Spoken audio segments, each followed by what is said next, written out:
Welcome to conversation. मैं आपका host, आपका दोस्त मुख्तदर खान। मुझे बहुत सारे रिक्वेस्ट आए हैं और कमेंट सेक्शन में भी और ईमेल्स भी कि मैं मालदीव्स का जो इंडिया के साथ जो डिप्लोमेटिक कम पब्लिक डिप्लोमेसी ज़्यादा उसकी क्राइसिस चल रही है उसके ऊपर कुछ ख्याल इजहार करूं। तो दिस इज़ ए बेसिकली एक छोटा सा एनालिसिस मैं पेश करना चाह रहा हूँ। ऑलरेडी काफ़ी लोगों ने बहुत कुछ इस पे कह चुके हैं, लेकिन let us see if I can provide you with a new way of thinking. मतलब कुछ एक अलग ही सोच क्या मैं आपको पेश कर सकता हूँ। तो let us see it's possible. इससे पहले प्लीज़ कॉन्वर्सेशंस को ज़रूर सब्सक्राइब करें, वीडियो को लाइक करें, बेल आइकॉन ज़रूर दबाएं और इस वीडियो को ज़रूर अपने नेटवर्क में शेयर करें। तो पहली तो ये बात है कि हैदराबाद में एक मुहावरा है जो मैं आपसे शेयर करना चाहता हूँ। ये कहावत इस तरह है कि छुरी तरबूज पे गिरे या तरबूज छुरी पर गिरे, कटता तो तरबूज ही है। यानी अगर तरबूज छुरी को अटैक कर दे या छुरी तरबूज को अटैक कर दे तो नुकसान तो होता है तरबूज का ही। तो मालदीव्स का सिचुएशन इज लाइक दैट कि या तो मालदीव्स इंडिया से पंगा ले ले या इंडिया मालदीव्स से झगड़ा करे। नुकसान तो होगा सिर्फ मालदीव्स का, इन द सेंस कि मालदीव्स का नुकसान इकोनॉमिकली होगा और दूसरे तरीके से it's a very dependent country. Maldives एक बहुत ही छोटी मुल्क है जिसमें सिर्फ 5 लाख 500,000 लोग रहते हैं। और उनकी जो इकोनॉमी है आप सब जानते हैं, it's dependent on tourism. 5 lakh आबादी है, पिछले साल 17 लाख टूरिस्ट आए। तो सोच लें आप कि तकरीबन 1:4 रेशियो है, 1:3.5। हर बंदे के लिए 3.5 टूरिस्ट आते हैं। 30 to 40% इनकी GDP is dependent on tourism और उनकी पूरी economy is get towards tourism. तो ये मुल्क जो अपनी गुडविल पे निर्भर है, देखिए अगर मालदीव्स में क्राइम बढ़ जाता है या मालदीव में सिविल वॉर हो जाती है तो इमीडिएटली उनका सारा टूरिज्म मर जाएगा। आपको याद होगा कि ट्यूनीशिया में बीच पर एक हमला किया था अलकायदा ने और कुछ 50-60 लोगों को मार दिया था। उसके बाद से एकदम ट्यूनीशिया की इकोनॉमी टैंक हो गई थी because it was also heavily dependent on tourism, European tourist. तो टूरिस्ट आना बंद हो गए, बीचेस खाली हो गए, रेस्टोरेंट्स होटल्स सब। तो मालदीव्स के लिए भी सिनेरियो ऐसा है कि it has to maintain domestic harmony and remain attractive and peaceful. वरना टूरिस्ट क्यों आएंगे, क्यों रिस्क लेंगे कि किसी खतरनाक जगह पर जाए। तो फॉर दैट मैटर मालदीव जैसे इकोनॉमीज जो टूरिज्म पे डिपेंडेंट है वो उनको बेसिकली इंडिया जैसी फॉरेन पॉलिसी, एटलीस्ट जो इंडियन फॉरेन मिनिस्टर कहते हैं मल्टी अलाइनमेंट वाली पॉलिसी अडॉप्ट करना चाहिए कि वो सबसे दोस्ती रखें। मतलब किसी की तरफ मैलिस ना रखें, किसी से बाहर किसी से झगड़ा ना करें, बस अपना काम करते रहें। बट अनफॉर्चुनेटली मुझे लगता है कि दो तीन चीज़ें हो गई हैं। एक कि इंडिया की थोड़ी नेगेटिव पब्लिसिटी हो रही है मुस्लिम कंट्रीज़ को हिंदू नेशनलिज्म को लेकर। निपुर शर्मा के एपिसोड के बाद और यहाँ पर भी आपने देखा होगा अमेरिकन मीडिया में भी काफ़ी कवरेज हो रहा है 370 के बाद लेकर सीएए को लेकर। तो आई थिंक उसकी थोड़ी हवा मालदीव में भी चली है। So there is a perception कि इंडिया की गवर्नमेंट इज एंटी मुस्लिम। दूसरी चीज ये है कि जो डोमेस्टिक डिवीजन है, जो पार्टीज कोशिश कर रहे थे कि जो कि तख्ता पलट दे, not in terms of coup but in democratic. तो दे हैव नोटिस कि जो गवर्नमेंट्स रहे हैं इंडिया में, most of them has always been more और लेस प्रो इंडिया। तो ये मोहम्मद मोइज़ो ने एक ऐसी कैंपेन शुरू की कि इंडिया आउट वाली। तो it was more design to take away votes. और वो पॉपुलेशन जो जो इंडिया से अब किसी किस्म से यू कैन से कि there is an anti India sentiment now in Maldives. तो उसको कैश करने के लिए मोइज़ो ने उसको और आग भड़काई and as a result of that India out movement. फिर आपको याद होगा योगा डे पर इतना प्रोटेस्ट वगैरह हुए, वायलेंट प्रोटेस्ट हुए हैं। So suddenly there is this anti India एक कंस्टिट्यूएंसी बन गई है मालदीव्स में। और I don't think that India took that very seriously, मतलब दे नेवर थॉट कि उसका इतना असर होगा कि वो इलेक्शन पे भी असर करेगा, फिर इलेक्शन के पास फॉरेन पॉलिसी पर भी थोड़ा बहुत असर करेगा। तो फॉरेन पॉलिसी पे आप असर ये जो करंट क्राइसिस चल रही है उससे पहले ही नजर आ गई।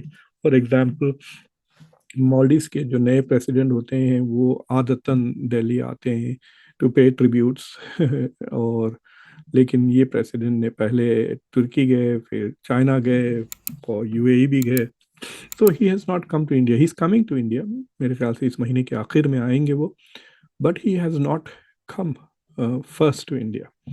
तो ये इंडिया फर्स्ट पॉलिसी से हट के वो इंडिया आउट पॉलिसी को पुश कर रहे हैं। तो यू कैन से कि ये जो डोमेस्टिक पॉलिटिक्स का और उसका इलेक्शन का असर ऑलरेडी फॉरेन पॉलिसी पे हो चुका है। अब ये जो एपिसोड हुआ है, जो प्राइम मिनिस्टर नरेंद्र मोदी लक्षद्वीप गए और वहां से वो फोटोग्राफ्स लिए, उसको जो रिएक्शन आया है उन फोटोज को देखकर, बड़ी ताज्जुब की बात है।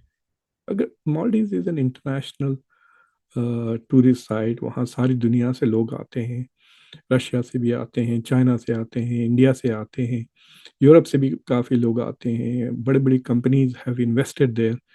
उनकी पर कैपिटा इनकम मेरे ख्याल से $20,000 से ज़्यादा है। सो इट्स रीजनेबली मॉडरेटली, मतलब मिड लेवल इनकम की कंट्री है। छोटी ज़रूर है but it is well of. और सो बट इस मुल्क का आप ये कह सकते हैं it is in many ways also dependent on India. तो एक तो it's well off, it need not feel insecure कि अगर लक्षद्वीप डेवलप भी हो जाता है, it will take some time for Lakshadweep to be able to compete with Maldives. अब ये पंगे के वजह से, ये जो खासतौर से जो ट्विटर पे जो झगड़ा चला है उसके वजह से, आई कैन टेल यू कि लक्षद्वीप का जो डेवलपमेंट है, प्रोग्रेस है, वो ज़रा ज़्यादा तेज़ी से होगा। There will be people in India who are angry now, वो इन्वेस्ट करेंगे, वहाँ पे एयरपोर्ट्स बनेंगे, वहाँ पे होटल्स बनेंगे। So there will be people who will out of anger towards Maldives will try to develop Lakshadweep.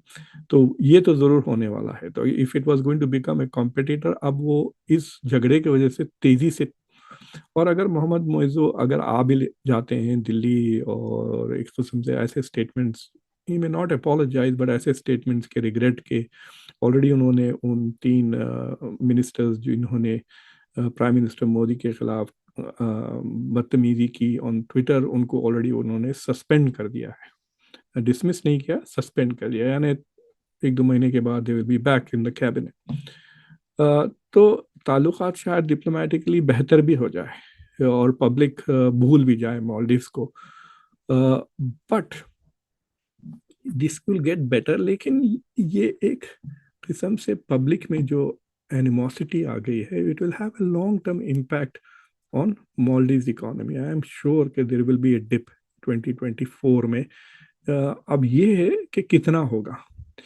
देखिए, इंडिया की पब्लिक भड़क भी जाती है और भूल भी जाती है। और मिसाल के तौर पे अगर आपको याद होगा, कुछ 1-1.5 साल पहले एक इजरायली जज ने इंडियन मूवीज के बारे में कहा था कि ये जो प्रोपागेंडा मूवीज है, they should not be part of international film festival. तो उसके बाद इतना 1-2-3-4 दिन इतना एंटी इसराइल, एंटी जूइश, इतने ज़्यादा सेंटिमेंट्स थे, हालांकि वो एक इंडिविजुअल का पर्सनल ओपिनियन था। उसके बाद भी इंडिया में इतना धूम चला 2-4 दिन मालदीव्स में, ये ज़रा 2-4 दिन इसराइल के खिलाफ और ज्यूज के खिलाफ। लेकिन ये जो मालदीव्स वाला चक्कर चल रहा है, it's still going on a bit much longer. But मुझे लगता है कि this will also die down. But लेकिन अब जो गुस्से में जो लोग, फॉर एग्जाम्पल जो टूरिस्ट वगैरह अपने एजेंडा पे से, अपने ऑफरिंग्स में से, अपने ब्रोशर्स में से जो मालदीव्स को निकाल रहे हैं, उसको वापस लाने में देर लगेगी। But it is quite possible कि चंद महीनों के बाद वापस लोग चले जाएंगे, बिकॉज अल्टीमेटली मालदीव्स एक एग्जॉटिक जगह है, it is an international site. आप अंडमान जाएं, आप लक्षद्वीप जाएं, you are still doing domestic.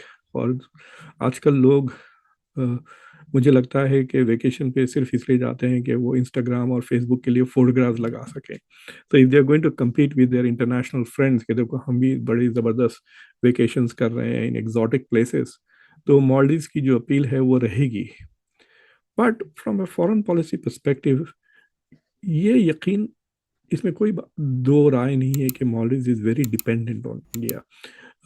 2020 से लेके अब तक जो सबसे ज़्यादा टूरिस्ट आए हैं, तकरीबन 2 लाख से ज़्यादा पर ईयर, वो इंडिया से आ रहे हैं। यानी 17 लाख में से 2 लाख इंडिया से। और ये कह सकते हैं कि आप हर 8 में से एक बंदा इंडियन है। तो Indian tourism is not going to go to zero, but there will be some dip. तो इट इज क्लियर कि they are messing with their biggest market. दूसरी चीज ये है कि उनकी जो हेल्थ केयर है वो भी काफी डिपेंडेंट है इंडिया पे। इंडिया के पास जो कहते हैं कि जो हेल्थ टूरिज्म होता है, यानी जो लोग बाहर से इंडिया आते हैं अपना इलाज करने, the third largest are from Maldives. Maldives है कितना छोटा, 5 लाख लोग, तो कितने लोग आते होंगे। यानी उनके पास हॉस्पिटल था ना, कि एक हॉस्पिटल इंडिया ने बनाया है उनके लिए, इंडिया के डॉक्टर्स वहां पर हैं, इंडिया के नर्सेस वहां पर हैं, उसके बावजूद thousands of them come to India. तो हेल्थ पे वो डिपेंडेंट है, टूरिज्म पे डिपेंडेंट है, सिक्योरिटी पे डिपेंडेंट है, सर्वेलेंस पे डिपेंडेंट है। उनके पास जब कू हुआ तो वो इंडिया के पास भाग कर आए, इंडिया प्रोवाइड सिक्योरिटी। पायरेसी, और जब उनको टेररिज्म और रेडिकलिज्म का डर था, उसमें भी इंडिया ने मदद की। तो India has proven over the last 20-30 years कि it has been a very good friend, खासतौर से 2008 के बाद से, जब इंडिया में ये नेबरहुड फर्स्ट फॉरेन पॉलिसी जब से शुरू की है, तो जब से India has had very good relations with Maldives.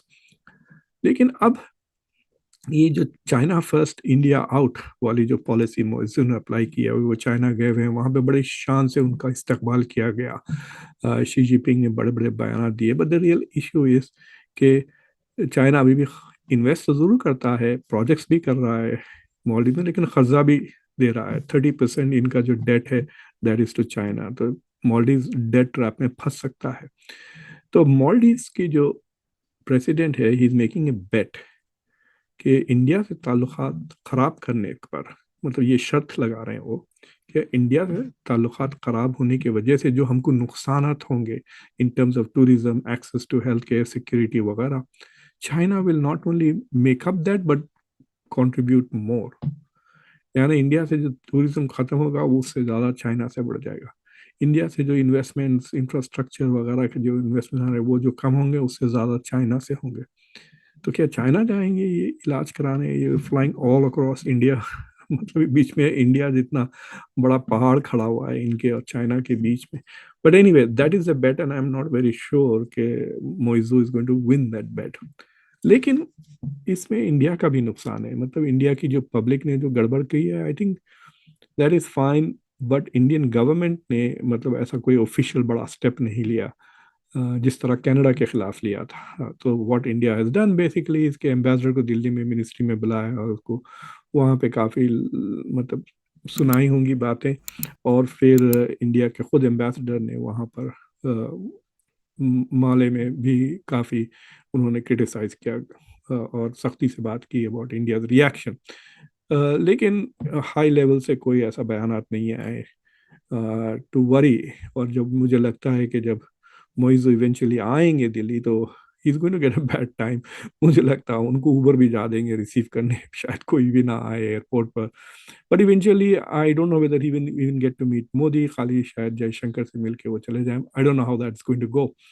लेकिन उसके बाद वी विल सी कि how India responds, because India also can't afford to lose Maldives. अगर मॉलडीव डिपेंडेंट हो जाता है चाइना पर, तो चाइना उसको खा जाएगा। चाइना के वहाँ पे शिप्स आ जाएंगे, चाइना के वहाँ सिक्योरिटी एयरपोर्ट बनाकर Chinese will be all over that place. So India can not let Maldive become a China's military base. तो चाइना जो दुनिया में ये स्ट्रिंग ऑफ पर्ल्स वाले जो बना रहा है इंडिया के अतराफ, श्रीलंका में एक पोर्ट, मालदीव में एक पोर्ट, इस तरह जो घेर रहा है इंडिया को, India should not allow that to happen. अगर मालदीव को जितना दूर ढकेलेंगे, वो उतना चाइना की गोद में चला जाएगा।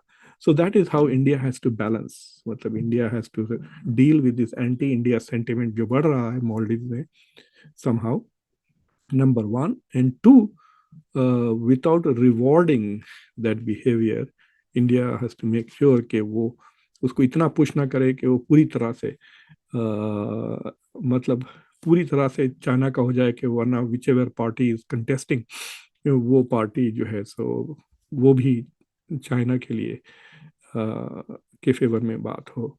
दूसरी चीज ये है कि देयर हैज टू बी ए मतलब India can't compete financially China के साथ। चाइना जितना इन्वेस्ट कर सकता है India can not do that, but India के जो ताल्लुकात है मतलब कल्चरल ताल्लुकात है और उस पे ज़रा वर्क करना चाहिए। एंड मतलब मालदीव में 5 लाख मुसलमान हैं, इंडिया में 23 crore. So there has to be some, some kind of a way in which they can use culture also as an instrument to tie up, मतलब रिश्ते इतने और मजबूत कर ले कि अगर चाइना उन्हें कुछ दे भी देता है तो they are tempted not to go away. But this is not a good thing. मतलब लोग तो मैं समझता हूँ लोग गुस्से में आ रहे हैं कि उन्होंने प्राइम मिनिस्टर मोदी को इस तरह से बात की और फिर ना सिर्फ वो किया बट इंडियंस के बारे में भी नेगेटिव मतलब स्टेटमेंट जिसे आप रेसिस्ट भी कह सकते हैं। एक मिनिस्टर ने तो बहुत ही गंदी गंदी बातें की है अबाउट इंडियंस इन जनरल, हालांकि हर चीज़ के लिए वो इंडिया पे डिपेंडेंट है। तो मुझे लगता है कि there has to be some kind of leadership shown, या तो इधर या उधर, that they rise above the fray and end this before it continues to become more and more serious. तो देखते हैं आइंदा 3-4 महीने में क्या होता है। And at the end of the year मुझे याद जरूर दिलाना, we will go back and check and see के चाइना ऑफसेट करता है या नहीं। मोइजो ने बड़े परेशानी से कहा कि please send more tourist to Maldives from China. देखते हैं whether Xi Jinping provides that. 2019 में चाइना वॉज नंबर 1 टूरिस्ट आ रहे थे मालदीव को, लेकिन उसके बाद से कोविड आया और कोविड के बाद से 2020 से लेकर अभी तक India has been the dominant source of market for tourism उनके लिए। अब तो ये हाल है कि China is I think not even in the top 3 or 4 in terms of tourists to Maldives. तो वी विल चेक साल के आखिर में कि इनकी टूरिज्म इंडस्ट्री का क्या हाल है, इंडिया से कितने टूरिस्ट आ रहे हैं, चाइना से कितने आ रहे हैं और क्या इन्वेस्टमेंट करते हैं। और एक बात मैं कहता हूँ कि आप लोग जो स्टूडेंट्स ऑफ फॉरेन पॉलिसी है उनको तो पता होगा कि most of the south east Asian states, यानी जो ताइवान को ले ले, मलेशिया को ले ले, इंडोनेशिया, तो ये सारे के सारे states they do what is called as hedging, hedging foreign policy.